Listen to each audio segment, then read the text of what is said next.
Neon neon नाम की एक सिंगर लोगों के बीच कुछ ज्यादा ही प्रसिद्ध हो चुकी थी। इससे कि अपनी म्यूजिक इंडस्ट्री के दोस्त के बदौलत उसके कॉन्सर्ट की कुट्टी की स्कोरेंस करवा लेता है।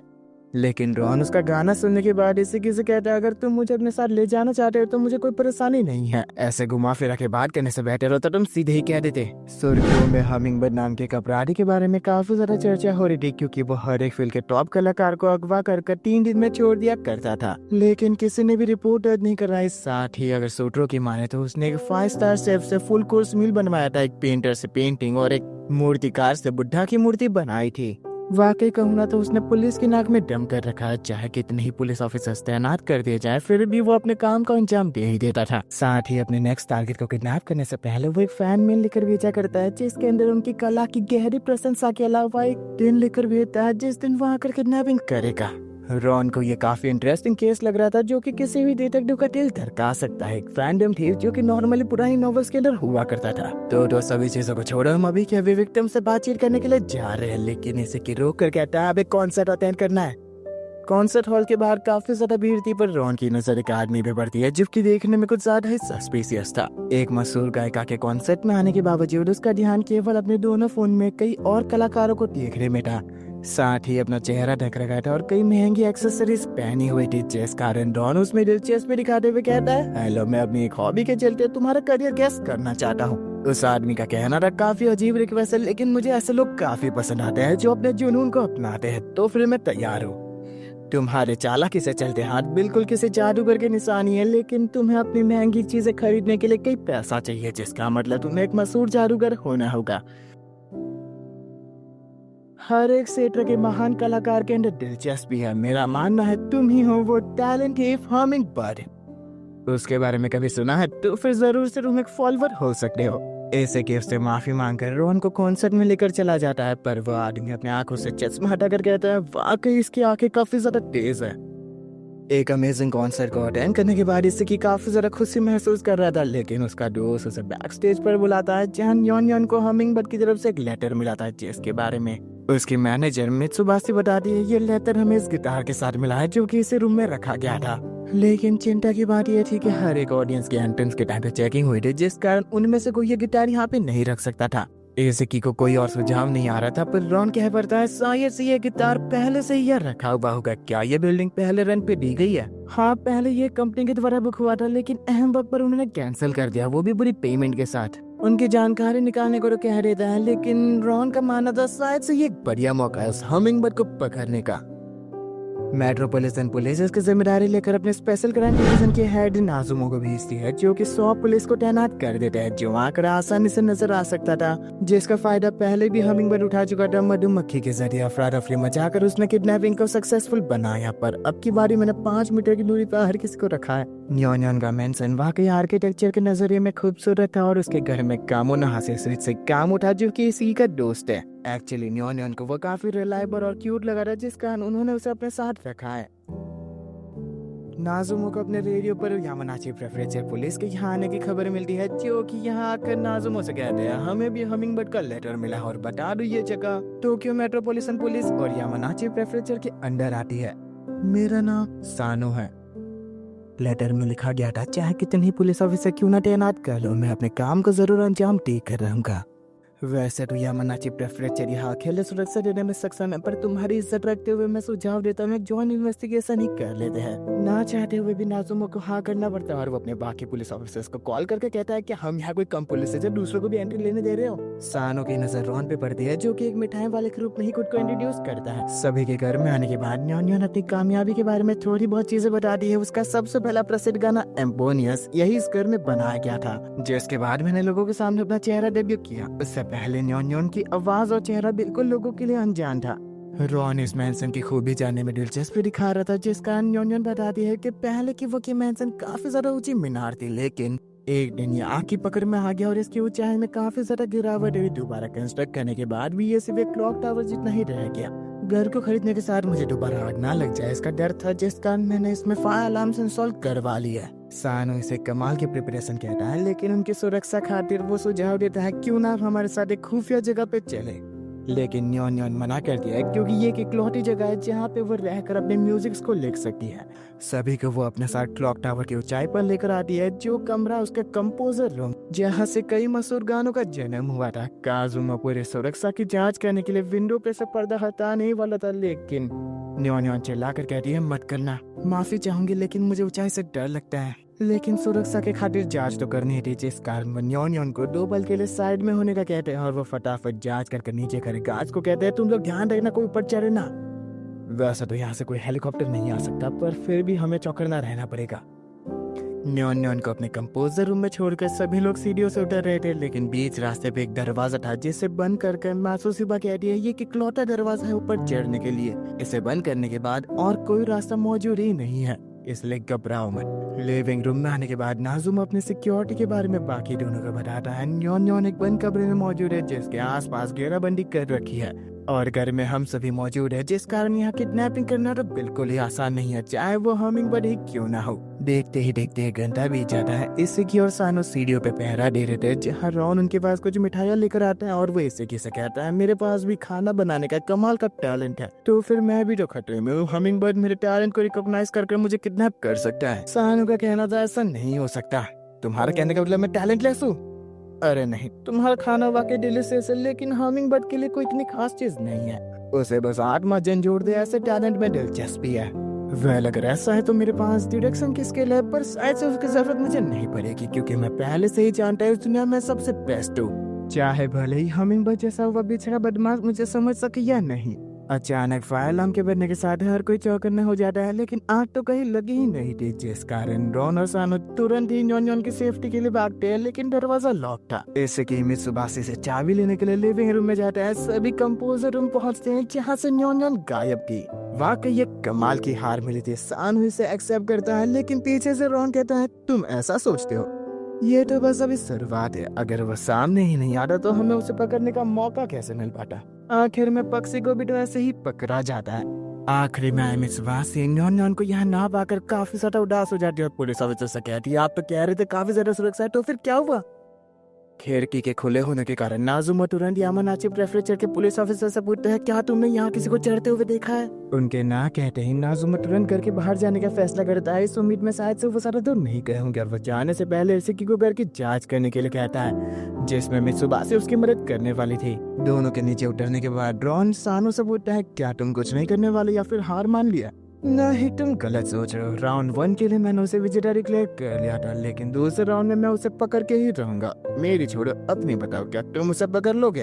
अपने डिडक्शन स्किल पे कुछ ज्यादा ही भरोसा था ना तुम्हें तो। नहीं, मैं उसे नहीं पकड़ने वाला। डिटेक्टिव इसेकी है जो उसे पकड़ेगा। दिखने में लगता ना हो, पर उसके सादगी ही सबसे खतरनाक चीज है।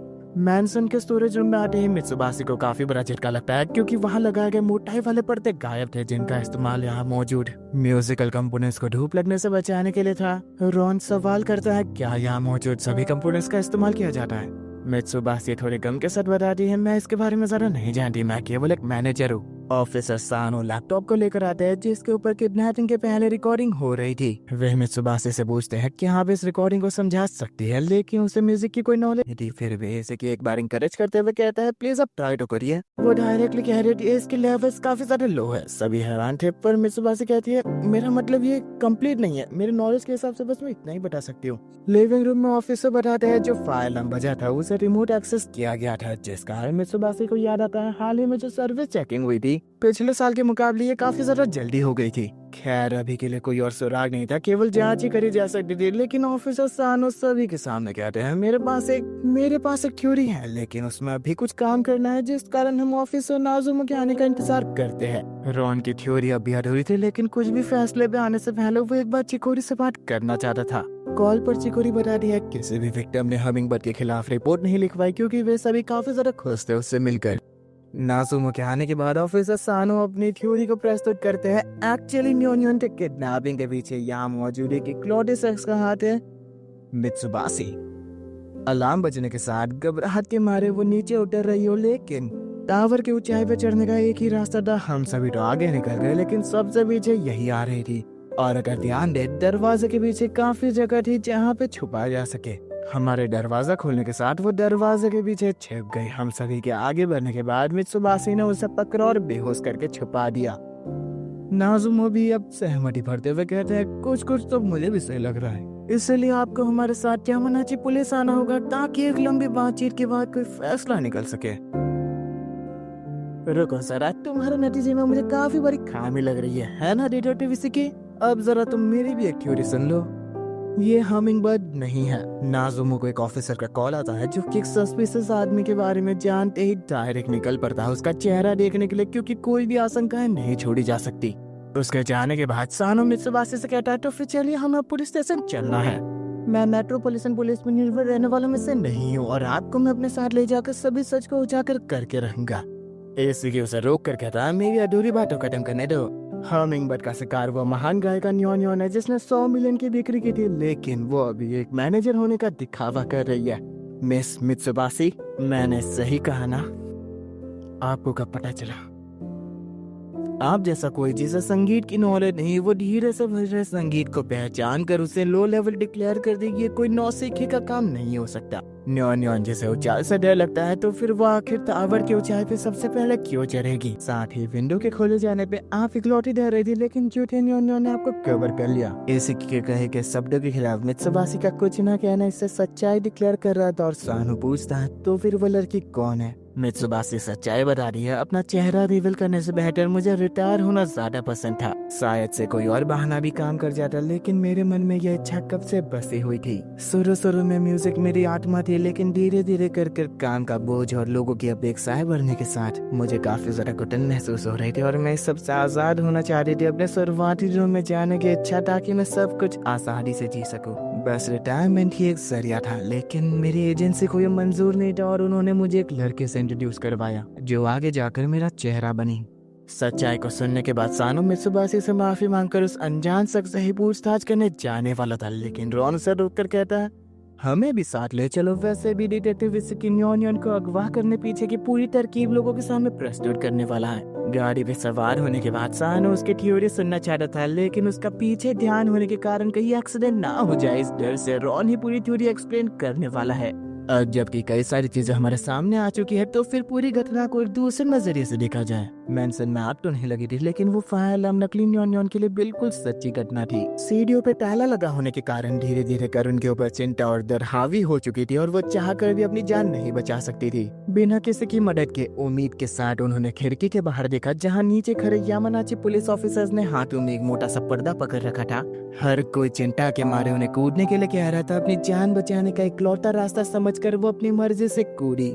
ये सब कुछ उनकी जान बचाने के लिए एक सही रीजन था, पर यामानाची पुलिस ऑफिसर ने हमें ऐसा कुछ भी नहीं बताया, जिसका सीधा मतलब है वो सभी हमिंगबर्ड के साथ ही है। लेकिन अगर सोचा जाए एक पुलिस के रूप में वहाँ आने के तो कई सारे फायदे हैं, इतनी टाइट सिक्योरिटी को भेजने के अलावा अगर गलती से जिस गायिका को किडनैप करने वाले हैं वो नकली निकले तो लोगों की आंखों के सामने असल गायिका को पूरे वजह के साथ हम ले जा सकते हैं और कोई भी पुलिस ऑफिसर हमें रोकने की जरूरत भी नहीं करेगा पुलिस कार के सामने। तो मैंने सही कहा ना मेरे चालबाज पंछी?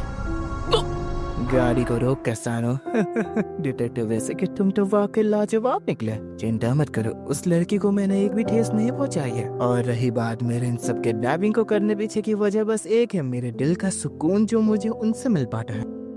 सच कहूँ ना तो ये मुझे चुराई हुई लाइन लग रही है, जरा सच बताने की जरूरत करोगे? हाँ, एक प्यारी सी वजह, मेरी 13 साल की बच्ची। जन्म के तुरंत बाद उसने अपनी माँ को खो दिया, लेकिन वो काफी ज्यादा गुणवान और सुशील है, बिल्कुल अपनी माँ की तरह, जिस कारण मैंने फैसला किया उसे अपनी माँ की तरह एक पियानिस्ट बनाओ। पियानो बजाते वक्त वो लोगों के सामने बिल्कुल एक जीनियस के रूप में उभर कर आती थी। मुझे लगा बड़े होने के बाद उसके लिए ये सब गर्व की बात होगी, लेकिन मैं नाकामयाब बाप अपनी बेटी के अकेलेपन को कभी समझ ही ना पाया। जीनियस बनने की कोशिश में वो अकेलेपन में घुटती जा रही थी। धीरे धीरे कर उसके दिल ने तक ढंग से काम करना बंद कर दिया। बड़ी मुश्किल से दवाइयों के भरोसे वो जिंदा है, लेकिन कभी कभार टीवी पर आत्मा झंझोर जैसे कलाकारों को देखकर रिएक्शन दिया करती थी और मुझसे तो एक पल बात भी नहीं करती थी, पर वो मेरे लिए सबसे बड़ी खुशी थी और मैंने फैसला किया दुनिया के महान कलाकारों को उससे मिलवाने का। किडनैपिंग के बाद में उन्हें पूरी सच्चाई बता देता था और वो मेरी बेटी से अकेले कमरे में मिलते थे। वो मेरे सामने तो कोई रिएक्शन नहीं दे रही थी, जिस कारण मैं बाहर ही खड़ा रहता था। मुझे कोई अंदाजा नहीं था वो लोग क्या बातें करते थे, पर छोटी सी करार से केवल अपनी बेटी की प्यारी सी मुस्कान देखकर ही मेरे दिल को सुकून मिलता था। जो कुछ उसने किया केवल एक इलाज के सिलसिले में था जो हर किसी का दिल बहा दे, पर ऐसे कि पूरा एथिकल होकर कहता है चाहे तुम जो कुछ करना चाहो, पर किडनैपिंग एक क्राइम है। अब चुपचाप बताओ कि वो लड़की कहाँ छुपाई गई है। इस कार की डिक्की में। कार की डिक्की चेक करने पर इसी को वहाँ एक कार्ड रखा मिलता है जिसके ऊपर लिखा गया था वो लड़की शांति से घर के बाजू वाले बगिए में सो रही है, इसलिए चिंता मत करो। हमिंगबर्ड वहाँ से भाग चुका था और रॉन ने उसे रोकने की जरा सी भी कोशिश नहीं की थी, क्योंकि वो कहीं ना कहीं एक पिता के अपने बेटे के प्रति किए गए कर्तव्य से प्रभावित हो चुका था। हमिंगबर्ड एक ऐसा अपराधी है जो कि जीनियस इसके टूटे दिल को जोड़ने में मदद करता है। चिकोरी की रिपोर्ट से ये बात तो साफ है कि सभी जीनियस इसके लौटने के बाद उन्होंने एक और मास्टरपीस को जन्म दिया और वो पहले से भी ज्यादा कामयाब हो पाए हैं। केवल ये मेरी एक सोच है, लेकिन शायद से उसकी बेटी के रोने की वजह थी, क्योंकि वो उन सभी जीनियस के दर्द को समझ पाती थी और उनसे मिलकर उसे खुशी होती थी, क्योंकि वे उसके दर्द को समझ सकते थे। एक दूसरे से रिलेट करने की भावनाएं उन्हें खुश कर पाती थी। हमिंगबर्ड एक ऐसा किडनैपर है जो जादुई तरीके से सभी जीनियस के दिल को भरता है। हमिंगबर्ड जाने से पहले मित्सुबिशी के लिए एक लेटर छोड़ कर गया था और कुछ महीनों बाद उसने खुद की एक एजेंसी खोली थी और वो बहुत ज्यादा पॉपुलर हो चुकी थी। लोगों के सामने असल न्योन आ चुकी थी और एक के बाद एक हिट गाने आते ही जा रहे थे। एसीकी को तो काफी ज्यादा खुशी हो रही थी, लेकिन रॉन कहता है पता नहीं ये सब कर पाने के लिए इतनी सारी इंस्पिरेशन आखिरकार आई कहाँ से होगी।